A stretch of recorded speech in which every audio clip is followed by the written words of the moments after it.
Magsitayo sa pagbibigay galang sa salita ng ating Panginoon at tayo magbuklat ng ating mga Biblia in the book of Luke, chapter number 12.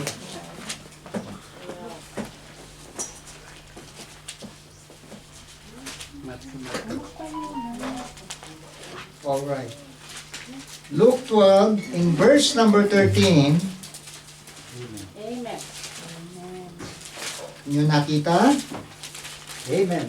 Ay ating babasahin ang salitang pagtugon. Uumpisahan ko po sa 13, kayo naman sa 14, at sa huling talata ng 21. Amen. So, ganito po ang sinasabi sa wikang Banyaga. And one of the company said unto him, Master, speak to my brother, that he divide the inheritance with me. And he said unto him, Man who made me a judge or a divider over you? And he said unto them, Take heed and beware of covetousness, for a man's life consisteth not in the abundance of the things which he possesseth. And they spake a parable and saying, The ground of a certain rich man brought forth plentifully. And he thought within himself, saying, What shall I do? Because I have no room where to bestow my fruits. And he said, This will I do. I will pull down my barns and build greater, and there will I bestow all my fruits and my goods. And I will say to my soul, Soul, thou hast much goods laid up for many years, take thine ease. Eat, drink, and be merry. But God said unto him, Thou fool, this night thy soul shall be required of thee. Then who shall those things be, which thou hast provided? And 21, So is he that layeth up treasure for himself, and is not rich toward God. So tayo pong lahat ay umuko. Ama naming Diyos, muli po kami nagpapasalamat sa pagkakataong ito na kami po ay muling makapakikinig ng inyo pong mga salita ng buhay na siyang hahamon at magpapalakas sa aming buhay pananampalataya, Panginoon. Turuan mo po kami na magkaroon ng puso na may karunungan, na makita namin ang mga salitang binasa mula sa mga talata, na ito po ay maganap sa aming mga buhay, na lumakad ng may karunungan sa inyong harapan, Panginoon. At kung meron man po kayo nakikitang anumang hindi karapat-dapat sa aming pagkatao, sa aming puso, ay pakalinisin niyo po, O Diyos, ng inyong pong mga salita, nang sa gayon ang makapangyarihang banal na Espiritu ay makagawa sa aming mga puso ngayong umaga. At minsan pa, hawiin niyo po ang gawa ng kaaway at ang katagumpayan ay hiling namin sa pangalan ng aming Panginoong Yesus. Amen. Amen. Nakaupo na po tayong lahat. So magandang umaga po muli. Umaga po. Ang araw na ito ay parang nakatatamad. Kung ating titingnan ay masarap matulog, kumain, at kung ano man ang iyong gagawin, mag-social media, tumawag sa iyong mga kaibigan, sa iyong mga kamag-anak. But it is not the purpose of life, no? So, lalo na sa araw ng linggo, mahalaga na tayo ay masumpungan sa tahanan ng ating Panginoon. So, ngayong umaga ay ating pag-aaralan ang talatang ating mga binasa dito po sa aklat ng Lucas. At pamamagatan po natin ang ating pag-aaral, the sum total of your life. The sum total of your life. No?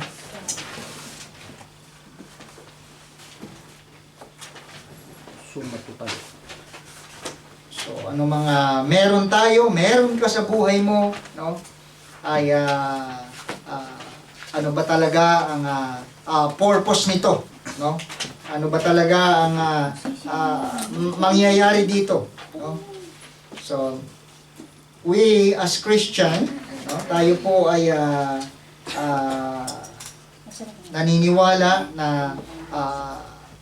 nung tayo ay naligtas ay may layunin ng Diyos na hindi lang tayo mabuhay ng sagana, mabuhay ng saganang nais natin, kundi ang ating layunin ngayon ay mabuhay na lumalakad sa kalooban ng ating Panginoon. Amen? Amen. So, the material possessions are entrusted to us by God. So, ano man yan. So, nung una, hindi natin nare-recognize ang mga pagpapalang yan na yan ay galing sa ating Panginoon. So, ang kataga ng mundo ay salamat sa Diyos sa pagpapalang ito. No? So, masaya na tayo na nagkakamit, no? O hahawak ng mga salapi o kayamanan na ating ine-enjoy, which is hindi talaga natin nare-recognize na ito'y galing sa Panginoon. No? At may mga pagpapala na hindi lahat ng kasaganaan ay galing sa Diyos. Right. Dahil si Satanas ay marunong din magpala, no? Right. Sa tao. No? Kaya mag-ingat tayo mga kapatid na yung mga pagpapalang ating tinatangkilik, baka mamaya ay hindi na pala galing ito sa Diyos. Kundi ito na palang pagpapalang ito ay naglalayo sa iyo sa Diyos. Amen. No? So dalawa yan. Dahil ang pagpapala na galing sa Diyos, we believe na ito ay sabi ng kanyang salita, no? In the book of James,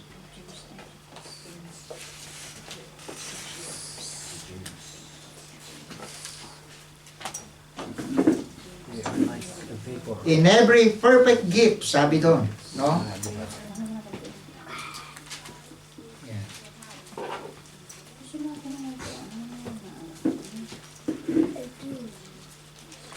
James. So, ang Diyos ay pagka nagpala sa kanyang mga anak, ito ay yung salitang perfect, no?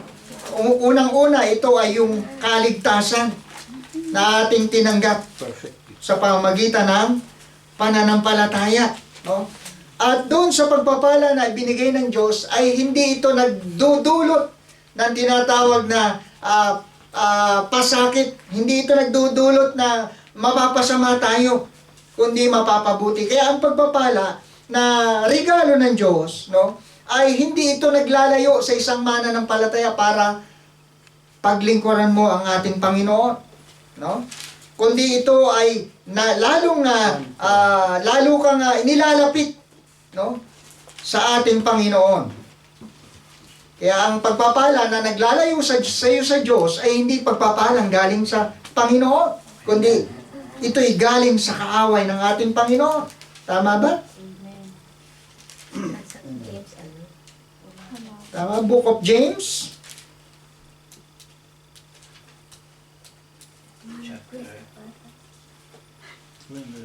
Okay, so mamaya babalikan natin. Tama ba? Na ang kaloob na galing sa kaitaas-taasan ay sakdal, no? At ito ay hindi nagdudulot na anumang kalungkutan, no? Bigat, no? Kundi ito ay pagpapala na masasabi nating lalago ka. Kaya ang Kristiyanong habang pinagpapala, lumalago eh. Amen? Amen. Hindi siya yumayabang. Hindi siya lumalayo sa Diyos. No? Amen. Habang siya pinagpapala, lalo siyang mas lalong naglilingkod sa ating Panginoon. And itong Book of Luke ay may kahalong tinatawag na material possessions, no?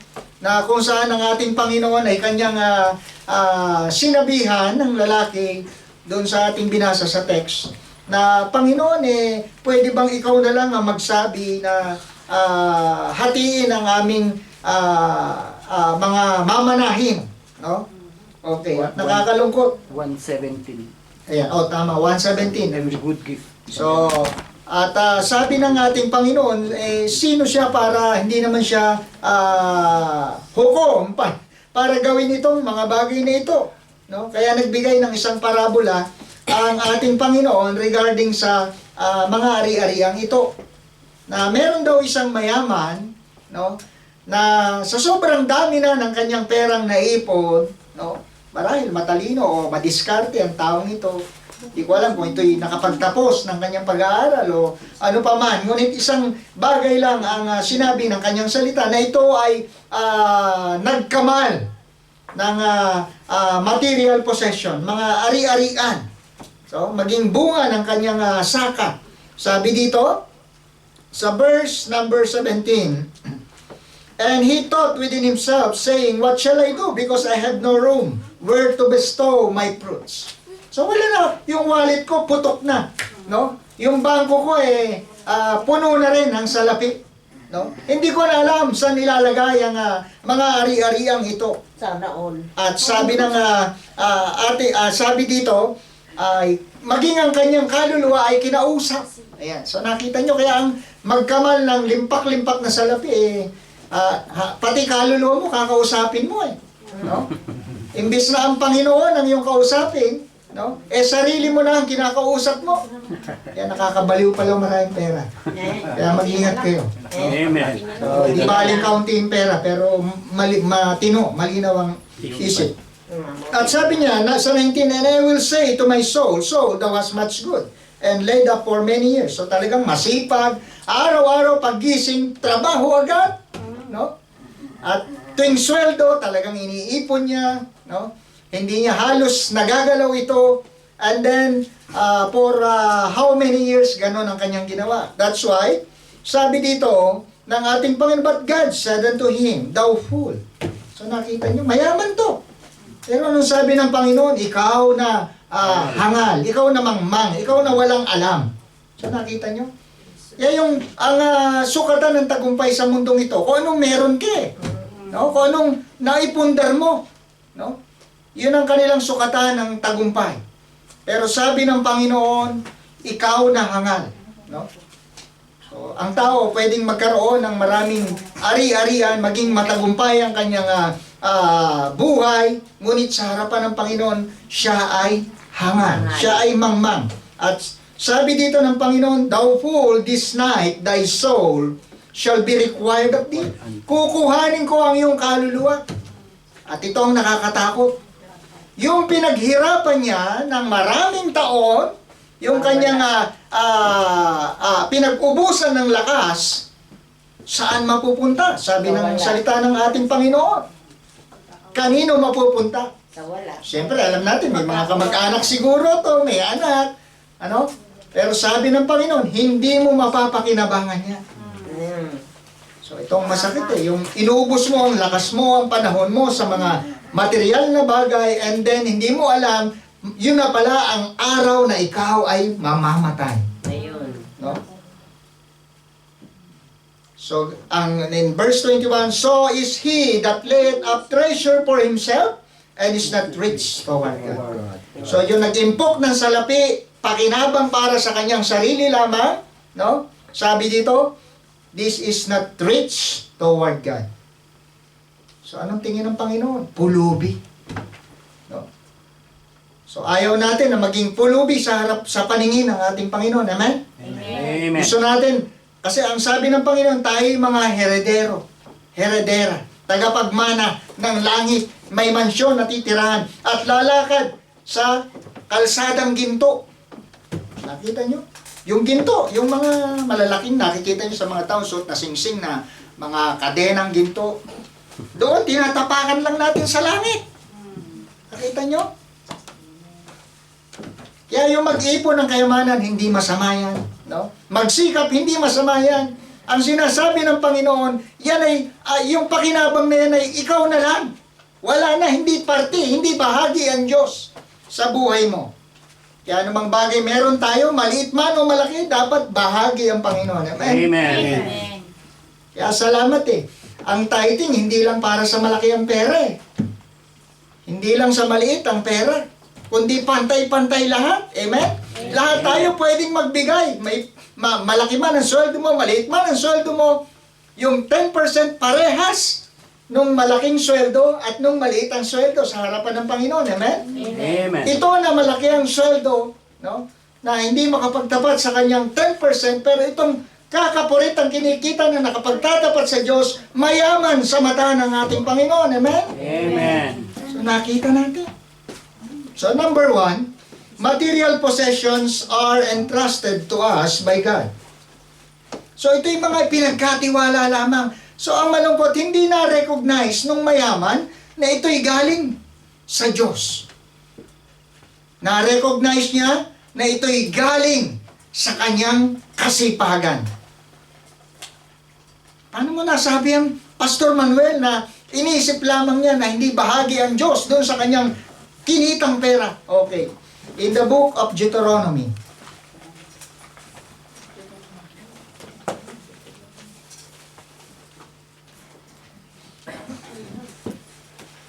chapter number 8.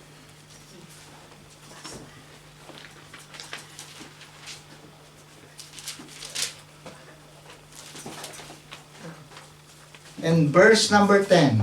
Kung nyo nakita, say amen. Amen. Amen. Ang sabi dyan, when thou hast eaten, yan, masarap pong pagkain, and art full, no? Busog na busog, bundat. Yan. Then thou shalt bless the Lord thy God for the good land which He hath given thee. And 11, tingnan nyo. Beware that thou forget the Lord thy God in not keeping His commandments, and His judgment, and His statutes, which I command thee this day. At sabi dito, verse 14, and thine heart be lifted up, and thou forget the Lord thy God, which brought thee forth out of the land of Egypt from the house of bondage. So nakita natin na nung siya ay yumaman, siya ay nagkamit ng maraming pagpapala, material na pagpapala, ay nalimutan niya ang Panginoon. No? Alam niyo salitang beware sa verse 11, beware that thou forget the Lord thy God. No? So, pinag-iingat tayo ng Panginoon sa mga material possession. Amen? Amen. Ayaw ng Diyos na ma-divert ang ating kaisipan sa mga bagay na nauubos, bagay, sabi ng Biblia, nabubulok, inaamag, ninanakaw. No? Anong sinusundan mo? Kaya salamat. No? Yung focus ng kaisipan ng mananampalataya, merong salita ng Diyos na nag-iingat sa Kanya. Kaya tama, sinabi ng Psalms 105 verse 119 verse 105. Tama ba?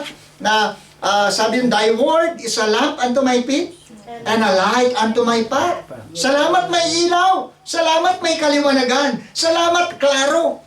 No? Hindi tayo iniwanan ng Diyos na hindi tiyak. Lahat ng bagay na sinabi ng Diyos ay tiyak, klaro. At itong ginagawa ngayon ni Satanas, no? Lagi niyang kina-counterfeit, no? So hindi malinaw. Ang sabi ng Biblia, magbigay ka lang ayon sa gusto mo, no? Hindi ayon sa gusto ng Diyos. Salamat, malinaw ang salita ng Diyos. Amen? Amen. Okay, so the material possessions are entrusted us by God. Lahat ng bagay na meron ka sa iyong mga kamay ay hindi pag-aari ng sino man, kundi ito'y pag-aari ng Diyos na pinagkatiwala lamang sa kanyang mga anak.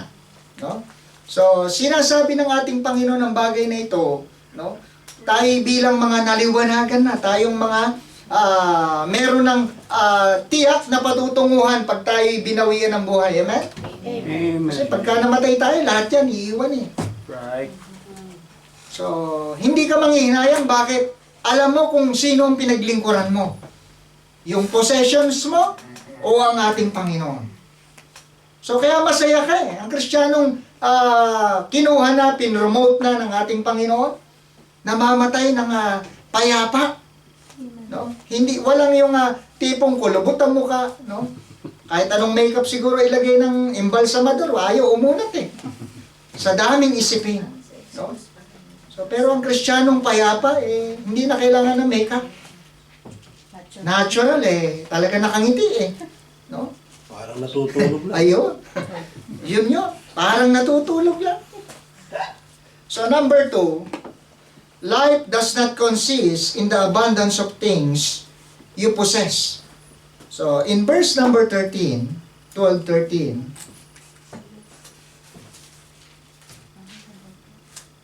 and one of the company said unto him, Master, speak to my brother that he divide the inheritance with me. So, itong tumawag sa ating Panginoon, yung isa sa mga hindi naman sinabi kung ito'y disipulo, no? Pero malinaw, nakasama ng ating Panginoon eh. Marahil Kristiyano ito. Pero ang kanyang kaisipan ay hindi talaga yung nais ng Diyos, kundi makuha niya yung gusto niya na material na bagay. Ano yan? Yung ari-arian. No? So in 14, and he said unto him, Man, who made me a judge or divider over you? No? Sino ba ako para hatiin ang inyong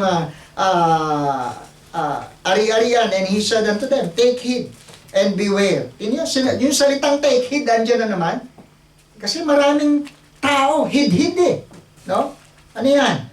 Hindi nasisiyahan kung anong meron. No? Hindi nakukontento. Kulang pa. Minsan nga yung, sabi ko, yung umaga, ginagawang gabi. Gabi, umaga, kumita lang. And beware of covetousness. Alam niyo salitang covetousness? No? Covetous. Sakin. No? Hindi ka masiyahan, hindi ka masapatan. No? Kahit anong pagpapalang ibigay sa iyo, kulang. No? Kulang ito. Hindi ito kakasya. No? That is covetousness. Pero alam niyo, sabi ng Panginoon, mag-ingat ka. No? For a man's life consisteth not in the abundance of the things which he possesses. Hindi yung mga bagay na meron ka na, o malaking bagay na meron ka, o material na bagay, no, na pwede mong makamtan sa mundong ito, hindi raw yun.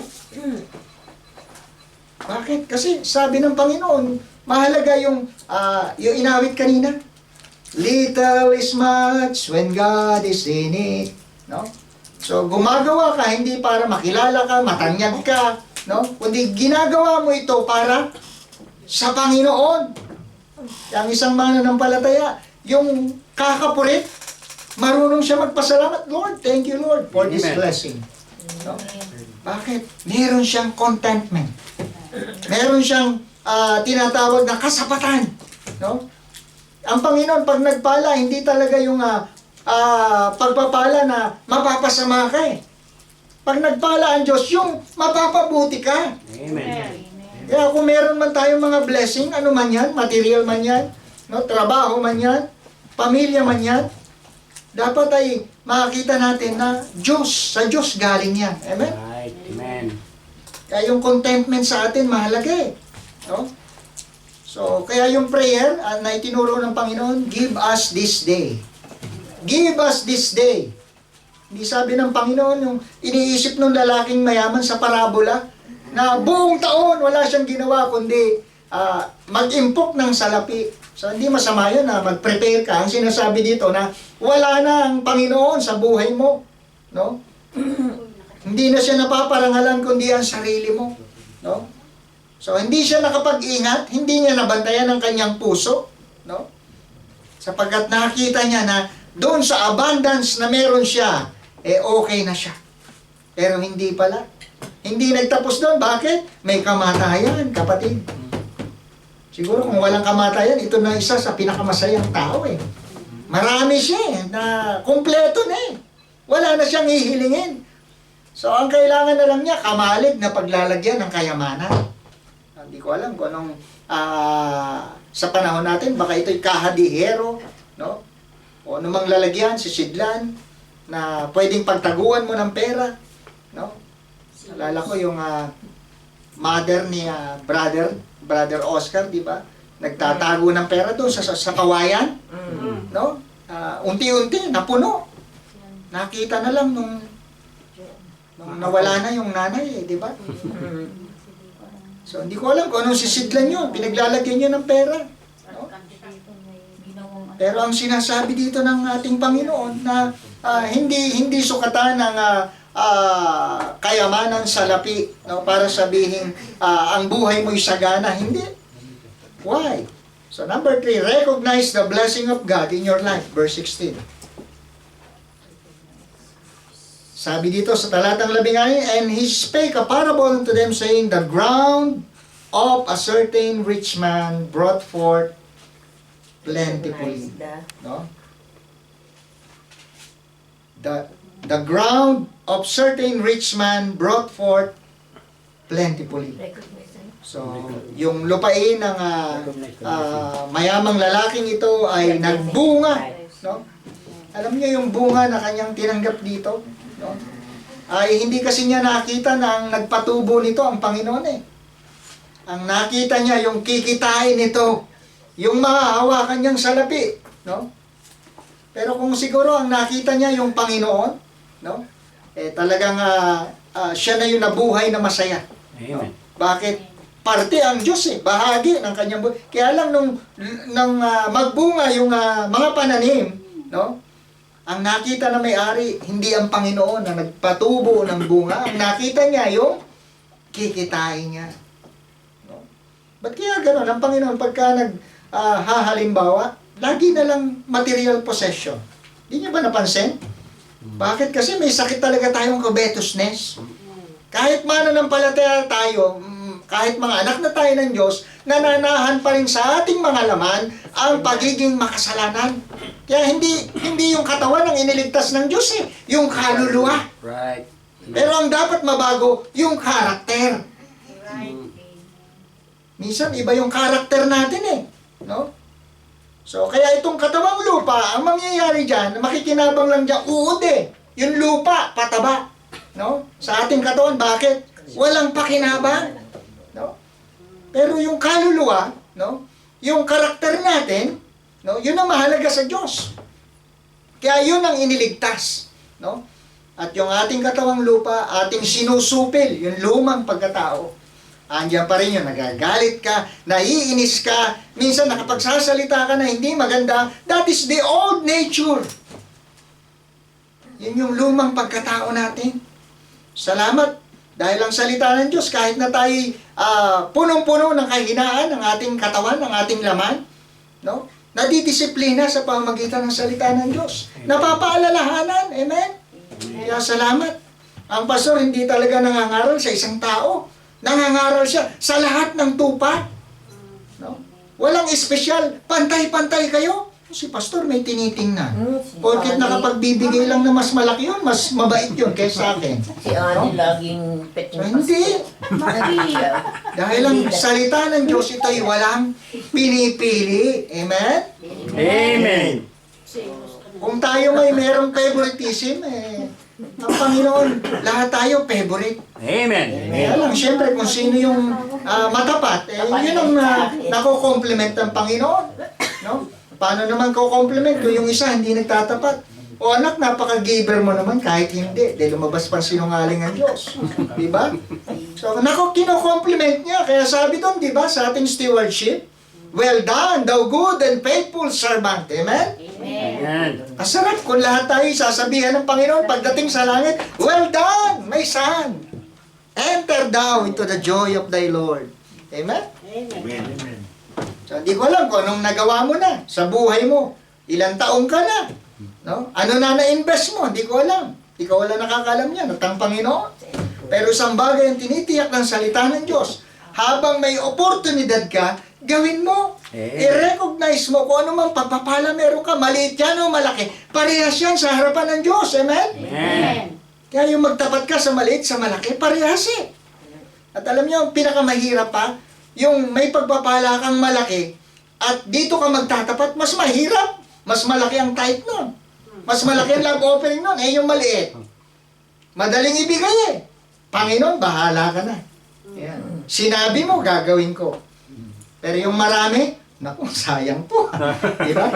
Malaki-laki rin to. Ano kaya gagawin ni pastor dito? Pastor agad eh. No? So, mahirap magtapat sa malaki.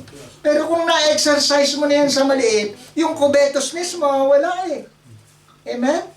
Okay, so number 4. Your spiritual condition is the lasting measure of your life. Verse 20. In verse 20, but God said unto him, thou fool, this night thy soul shall be required of thee. Then whose shall those things be which thou hast provided?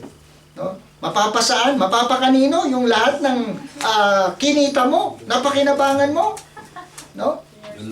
Kaya mahalaga pa rin, no? Yung ating spiritual condition, Spiritual no? condition in your life. is the lasting measure of your life. No? So dito susukatin ng Panginoon, hindi dun sa kinita mo sa mga possessions mo. Susukatin ng Panginoon spiritually. Ano nang nagawa mo para sa ating Panginoon? Alam niyo, minsan may mga mananampalataya. Hindi ko maintindihan. Not judging them dahil hindi ko sila pwedeng husgahan. No? So, doon sa kanilang offering, no? Ayan. So, yung mga nandun sa nagbibilang ng offering, mag-iingat kayo. Kasi either na kayo ay ma-offend or kayo ay lumago. No? Kaya hindi basta-basta naglalagay ng mga treasurer sa church. No? So, may mga mananampalataya na hindi lang dito, yung sinasabi ko in general, no? Na pagka nagbigay sila sa Panginoon, minsan parang yung ibinigay nila, mas kailangan pa nila kaysa dun sa Panginoon eh. Alam niyo, na doon sa, hindi ko tinataas ang sarili ko nung ako'y wala pang trabaho dumating dito sa Milan. Pag nakahawak ako ng €1, tuwan-tuwa na ako. Palitan pa yata noon ay 70 na abutan ko. So, tuwan-tuwa ako at ayaw kong gastusin yung €1. No? Ang asawa ko, ibili mo yan. No? So, pag bibili ka o kakain ka, wag mo i-convert. Bakit? Kasi hindi mo may enjoy ang pera. No? Naku, malaki ito. Hindi ko ito gagastusin. At nung unang dalo ko sa church, pangalawa, pangatlo, wala akong trabaho. No? Hindi sa pagkon. Nakapag-offering ako ng wala akong pera, no? Maliban dun sa mga minsan, pag bagong dating kami, mga nagbibigay dito eh. No? Ganun pala pagka yung wala ka pang trabaho, may nagbibigay ng dechi, may nagbibigay ng 20, no? So dahil wala ka pang trabaho. So nakapagbibigay ako nun sa offering ko, dechi. Wala akong trabaho. No? Tuwan-tuwa na ako nun na makapagbigay ng dechi. No? So, pero may mga time, no? Na ang church, ang mga member, na may trabaho naman, magandang trabaho, minsan mag-share ng blessing, na napakabait ng amo, no? Napaka-generous ng amo, galante, tapos yung offering niya, 5. No? Hindi ko siya ginadjudge, pero according to his, doon sa kanyang sinasabi, hindi tugma yung kanyang ibinibigay sa Diyos, at doon sa kanyang sinishare ng mga blessings. No? Hindi masama magbigay ng chiko. Kung tama yon, tama sa puso niya, siya nakakalamat ang Diyos. Pero hindi eh. Yung kumikita ng halos 1,000, no? Tapos ang kanyang love offering 5, baka kasama na tithe doon. No? Isa kasi, tatanong si Miss, ako ba, ikukwento? No? 5. Hayaan mo na, kung mali man yan, bahala siya sa Panginoon. So, ang point ko, ituro. No? So, yung ba ganun, parang mas kailangan pa niya kaysa sa Diyos yung bibigay niya. Dapat pagka nagbigay tayo, generous, hindi tayo nanghihinayang. Bakit? Doon susukatin ng Diyos ko. Ano yung tinanim, yun ang iyong aanihin. At pagdating sa langit, huwag ka maghahanap na hindi mo naman tinanim. No? Kaya nga sabi ko, nauubos ang ating lakas, ang ating mga araw, oportunidad, no? Na wala tayong nai-invest sa Panginoon. Yun ang sinabi ng Panginoon dito. No? Kaya ikaw na hangal, ikaw na walang alam, mukhang pera, sabi ng ating Panginoon, ngayong gabi, mamamatay ka na, wala ka ng opportunity para magamit pa sa kalwalatian ng Diyos yung mga tinatangkilik mo. Halika na, umuwi ka na. No? So, by the way, kung saved naman talaga, may mga Kristiyanong ganun, na hindi na-motivate sa stewardship, hindi na-motivate sa giving, hindi naturuan talaga ng tamang pagbibigay, hindi naturuan ng biblical giving. No? Salamat ang church, masyadong dogmatic. Minsan, nung ako'y bago-bago, parang mukhang pera yung pastor namin. No? Yun naisip ko eh. Pera na naman. Nag-offering na, may offering na naman ulit. No? Wala naman tayo naalala ko tuloy. So, kaya mahirap maging pastor eh. Kala nyo, madali. Bakit? Pagka may offering, iniisip ng hindi malagong Kristiyano sa giving, naku, kay pastor na naman yan. Yun ang kanyang naisip. Ano nangyayari? Yung kanyang naibigay sa Diyos, nasasayang. Bakit? Mali ang motibo. Dahil ang laging tinitingnan ng Panginoon, yung motive mo, yung character mo sa giving, di ba? Sabi ng Corinthian, as he purposed in his heart, let him give, not grudgingly, or of necessity. Oh, nako, kailangan na talaga magbigay, kailangan eh. No? But God loveth a cheerful giver. No? Minsan nga may program, no? May nagtanong na member, Pastor, wala pa po tayong offering. Wala pa ba? Okay, mag-offering tayo. Okay, buksan nyo yung mga Bible. Nakita nyo? Member pa, nagpaalala. No? At salamat. Yung taong yun ang giver ng church. No? Member, ordinaryong member lang yun. Pero yung buhay niya, no? Hindi siya mayaman. No? Pangkaraniwan lang. Pero pagdating sa giving, naunawaan niya kung ano yung biblical giving. No? At sabi ng Biblia, doon ka susukatin. No? Hindi sa yung accomplishment. No? Doon sa yung spiritual condition. So, number 5. There's nothing wrong with planning ahead. So, maganda yung ginawa ng lalaking ito eh. No? Na siya nag-invest. No? Nag-impok ng salapi, hindi naglustay. No? Tama, maganda yung ginawa niya eh. No? Pero sabi dito, hindi masama yon. Just make sure you plan far enough ahead. Hindi lang para doon, kundi doon sa patutunguhan mo pag ikaw ay namatay. Amen? Amen. Hindi masamang yumaman ka. Gustong-gusto nga ng pastor yan na pagpalain ng miyembro eh. No? Anong laging panalangin ng pastor? Pastor, bless nyo po ang kapatirang ito, pagpalain nyo po. Walang prayer ang pastor na paghirapin nyo ang member na to. Wala. Lahat ang prayer ko, no, sa inyong lahat, pagpalain kayo ng Panginoon. At ganoon din ang ating pastor sa Pilipinas, ang kanyang prayer sa lahat ng member, pagpalain kayo lahat ng ating Panginoon. Bakit? Kasi pag pinagpala ang kapatiran, pati ang gawain pinagpapala. Amen? Amen. So kaya walang pastor na nagpray, maghirap sana itong kapatiran ito. Wala. Ang prayer niya is, mapabuti kayo. No? So, kaya walang masama na kayo magsipag, mag-ubos ng inyong lakas, ano mang inyong pinagkakakitaan, hindi masama yan. Ang sinasabi po dito, verse 20 and 21. So, 21. So is he that laid up treasure for himself and is not rich toward God. So, yung unang ginawa niya, maganda yun, dahil may planning siya in the future, dahil siguro baka kuha na ito eh. Baka magpe-pension na eh. No? Magpe-pension na to dahil magpapahinga na lang. Ano sabi niya? Kumain ka, magpakasaya ka, uminom ka, no? At magpahingalay ka, no? Sabi dito sa 19, and I will say to my soul, thou hast much good laid up for many years. Talaga yung tumanda na, katatrabaho, nakuba na. Take thine ease, eat, drink, and be merry. No? Magpakasaya ka, uminom ka, no? Kumain ka, no? So pagka ganito ang buhay mo talagang i-enjoy mo na lang yung huling araw mo sa lupa no?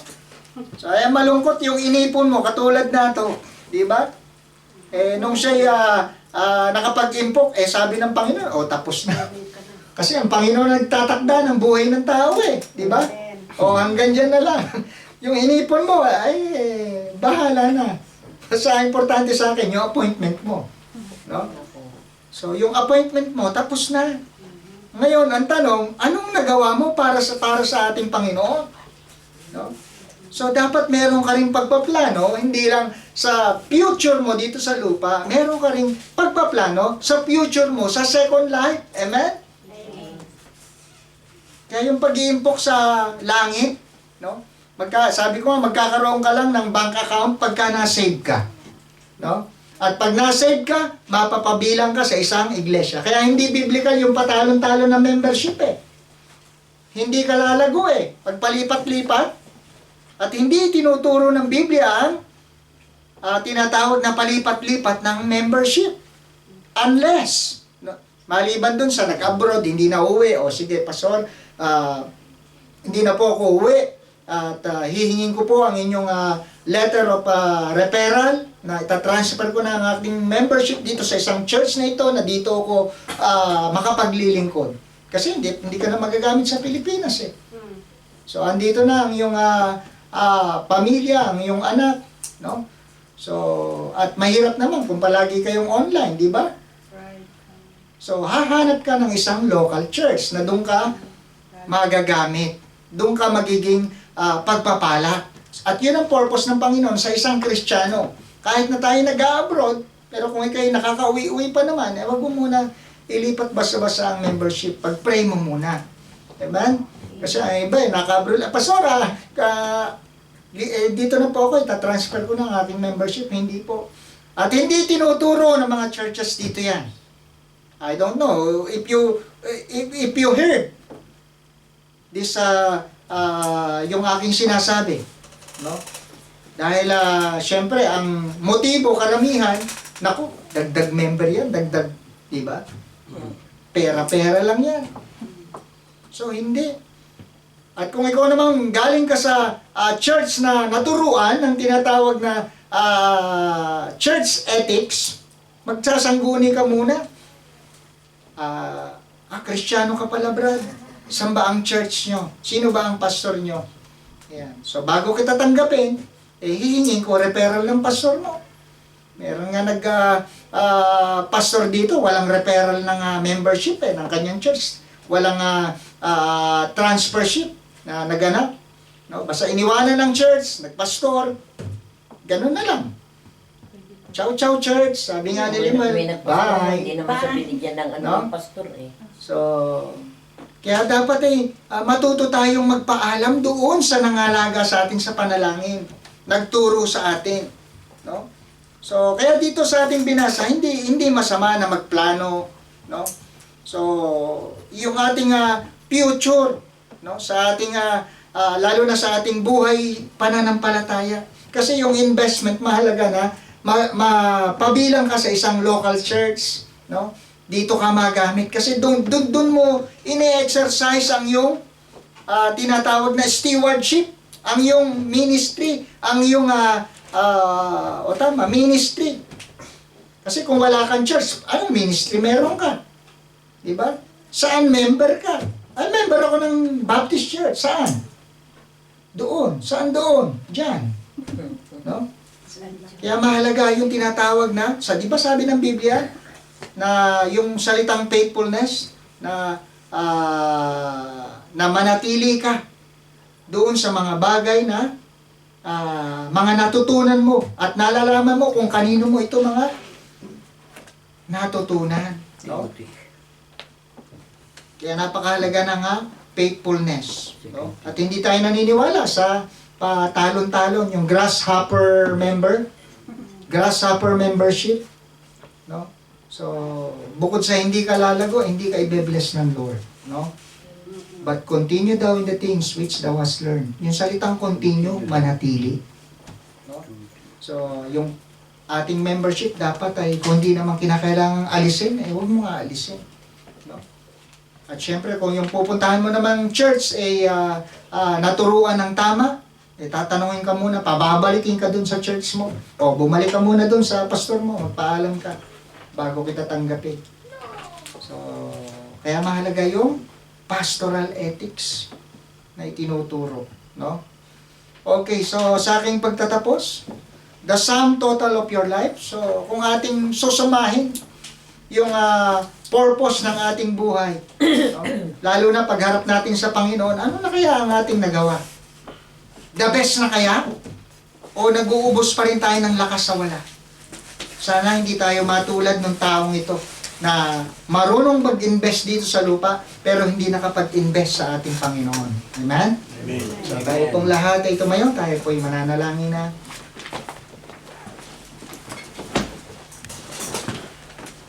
Dakilang Diyos, maraming salamat po muli ngayong umaga na kami po ay hinamon ng inyong pong mga salita. Thank you, Lord, for the message that have been preached today. Salamat, O Diyos, na mas nakita namin ang kahalagahan ng buhay. Hindi nasusukat sa success ng material possession, Panginoon, Amen. kundi sa kondisyon ng aming spiritual life sa harapan ninyo, Panginoon. And thank you, Lord, na hindi man kami masasabing mayaman, hindi man masasabing kami tagumpay, but thank you, Lord, na sa pagkakataon na kami magamit sa inyong gawain ay isang napakalaking pribilehiyo, Panginoon. That's why we are blessed, sapagkat kami nabigyan ng opportunity to invest to our Heavenly Father, heavenly home, na huwag masayang, maubos ang aming lakas sa ibabaw ng lupang ito, na ang nag-gain lamang ay ang aming mga physical bodies to satisfy our lust. Thank you, Lord, for thinking for the future, na isang araw kami haharap sa iyo katulad ng mayamang ito, na wala nang mapaglagyan ang kanyang bulsa ng kanyang mga tinatangkilik, Panginoon, but is poor toward in the eyes of God. Habang lahat na kayo ko nakapikit, simple lang ang